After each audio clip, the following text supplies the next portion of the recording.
bersikap sombong dan sangat percaya diri dengan kekuatan negaranya yang superpower, hingga memvonis akan membuat Iran kembali ke zaman batu. Namun tak ada angin tak ada hujan, dirinya malah meminta gencatan senjata terhadap Iran selama 2 pekan. Ya, sahabat Sportline tidak salah dengar. Namun respon dari Iran sangatlah pedas. Kami sebenarnya ingin perang ini selesai sekarang juga. Tapi apakah gencatan senjata 14 hari atau 2 pekan berarti perang selesai? Tidak. Gencatan senjata 14 hari justru berarti perang diperpanjang selama 14 hari lagi. Mundurnya Donald Trump secara memalukan dari perang melawan Iran.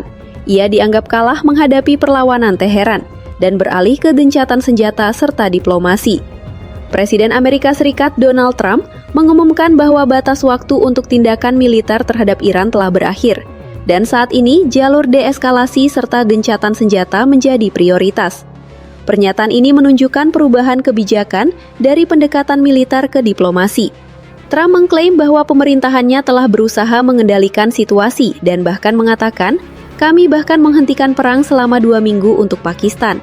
Ketegangan antara Amerika Serikat dan Iran sempat berada di ambang perang terbuka. Namun secara mengejutkan, Donald Trump memilih mundur dari opsi militer dan beralih ke gencatan senjata serta jalur diplomasi. Keputusan ini langsung memicu reaksi keras, terutama dari Israel yang menilai langkah tersebut sebagai bentuk kelemahan Amerika di hadapan Iran.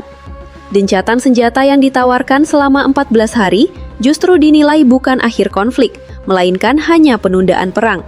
Di balik itu, Iran disebut mengajukan sejumlah syarat besar, mulai dari pencabutan sanksi, penarikan pasukan Amerika Serikat dari kawasan, hingga pengakuan hak pengayaan nuklir.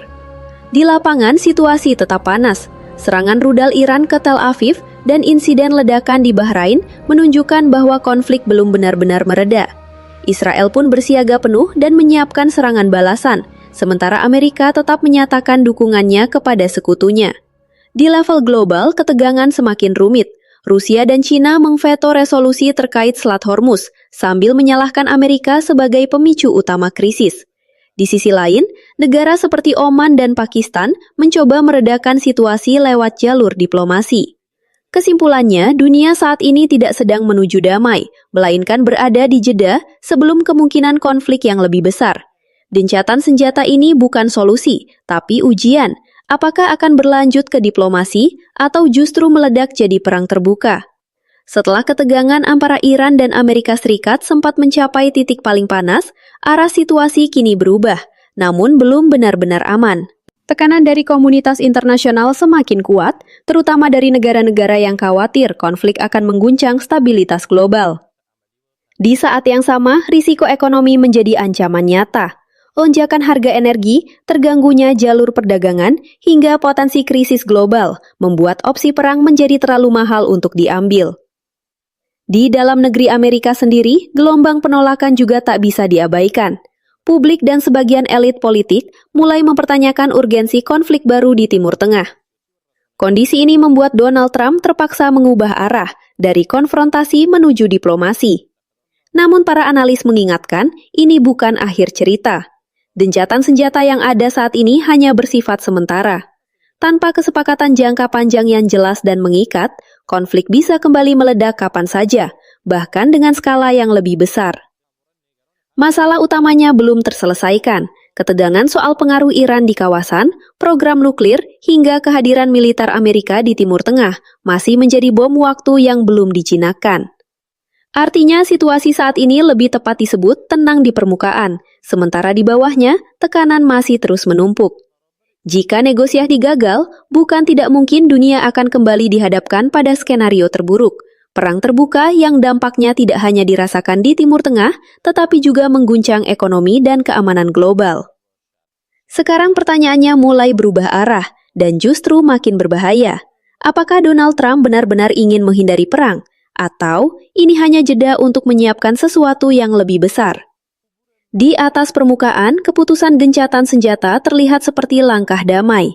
Tapi di balik itu, banyak analis melihat pola lama, tarik mundur untuk mengatur ulang strategi. Karena faktanya, tidak ada masalah utama yang benar-benar selesai. Iran tetap dengan ambisi regionalnya. Amerika tetap ingin membatasi pengaruh Iran, dan sekutu seperti Israel justru semakin agresif. Artinya ini bukan akhir, ini hanya pause. Lalu muncul pertanyaan kedua yang lebih tajam.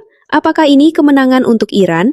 Di satu sisi, Iran berhasil menahan tekanan militer langsung dari Amerika. Itu bisa dianggap sebagai kemenangan psikologis. Tapi di sisi lain, sanksi belum sepenuhnya hilang, ancaman masih ada, dan tekanan global tetap tinggi. Jadi ini bukan kemenangan mutlak, ini lebih seperti permainan strategi global, di mana semua pihak sedang menahan langkah sambil menghitung risiko. Dampaknya, dunia langsung merasakannya. Harga minyak naik, lalu turun, lalu naik lagi. Pasar tidak stabil. Saat konflik memanas, harga minyak bisa melonjak tajam karena ancaman gangguan pasokan. Tapi ketika ada sinyal damai, harga langsung turun karena pasar merasa aman. Bahkan diprediksi sepanjang 2026, harga minyak akan terus berdejolak karena ketidakpastian ini. Lebih parah lagi, lonjakan harga sempat mencapai lebih dari 8% dalam sehari saat ancaman perang muncul. Artinya sederhana, dunia sedang hidup dalam ketidakpastian, dan efeknya tidak berhenti di minyak. Ekonomi global ikut goyah, investor panik, pasar saham yang pasti tidak akan stabil. Karena setiap keputusan, damai atau perang, langsung berdampak ke rantai pasokan dunia. Kesimpulannya sekarang makin jelas, tapi juga makin mengkhawatirkan. Ini bukan soal siapa menang atau kalah. Ini soal siapa yang paling siap untuk langkah berikutnya. Dan jika diplomasi gagal, maka semua yang sekarang terlihat tenang bisa berubah menjadi ledakan besar yang jauh lebih berbahaya dari sebelumnya.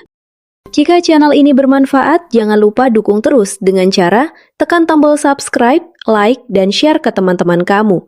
Terima kasih.